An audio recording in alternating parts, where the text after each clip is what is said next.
നമ്മളെ കണ്ട ഉടനെ ഉണ്ടല്ലേ ആ പടി ഇരുന്ന ആമക്കുട്ടന്മാർ നേരെ വെള്ളത്തിലോട്ട് അങ്ങ് എടുത്ത് ചാടി കേട്ടാ.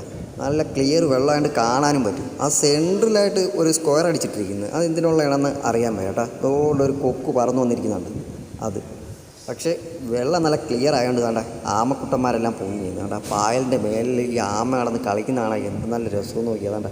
നല്ല അടിപൊളി കാഴ്ചയാണ് അല്ലേ, സൂപ്പർ തന്നെ. ആ തെളിഞ്ഞ വെള്ളത്തിൽ ആമ നിൽക്കുന്ന കാണാൻ ഏകദേശം നല്ല വൃത്തിയൊക്കെ ഉള്ള ഒരു കുളം തന്നെ കേട്ടോ. ഇത് നമ്മളെ പൂതക്കുളത്തെ ശ്രീധർമ്മശാസ്ത്ര ക്ഷേത്രത്തിലെ കുളമാണെന്നാണ് അറിയാൻ കഴിഞ്ഞത് കേട്ടോ. അമ്പലക്കുളമായതുകൊണ്ട് നല്ല വൃത്തി തന്നെ കേട്ടോ, നല്ല പ്യുവർ വെള്ളവും. ഇതോ നോക്കി ആമ കയറി വരുന്നതാണ്ട, ഫുള്ള് ആമയാണ്, ഇഷ്ടംപോലെ ആമയുണ്ട് ഈ കുളത്തിനകത്ത് കേട്ടോ. അത്രയ്ക്ക് ക്ലിയർ വെള്ളമായതുകൊണ്ട് നമുക്ക് കാണാനും കണ്ടുകൊണ്ട് നിൽക്കാനും അടിപൊളി ഒരു ക്ലിയർ പ്ലേസാണ് കേട്ടോ. അടിപൊളി സൈറ്റ് തന്നെ കേട്ടോ ഈ ഒരു കുളം വരുന്ന സ്പോട്ട്. അതുകൊണ്ട് അടിപൊളി നമ്മൾ അക്വേറിയങ്ങളിൽ കണ്ടുകൊണ്ടിരിക്കുന്നതൊക്കെ നമ്മൾ നിന്ന് പോകും, അത്രയ്ക്ക് ക്ലിയറാണ്. സൂപ്പർ കാഴ്ച കാണാൻ പറ്റും ആമകളുടെ. അടിപൊളി ഒരു സൂപ്പർ സ്പോട്ട്.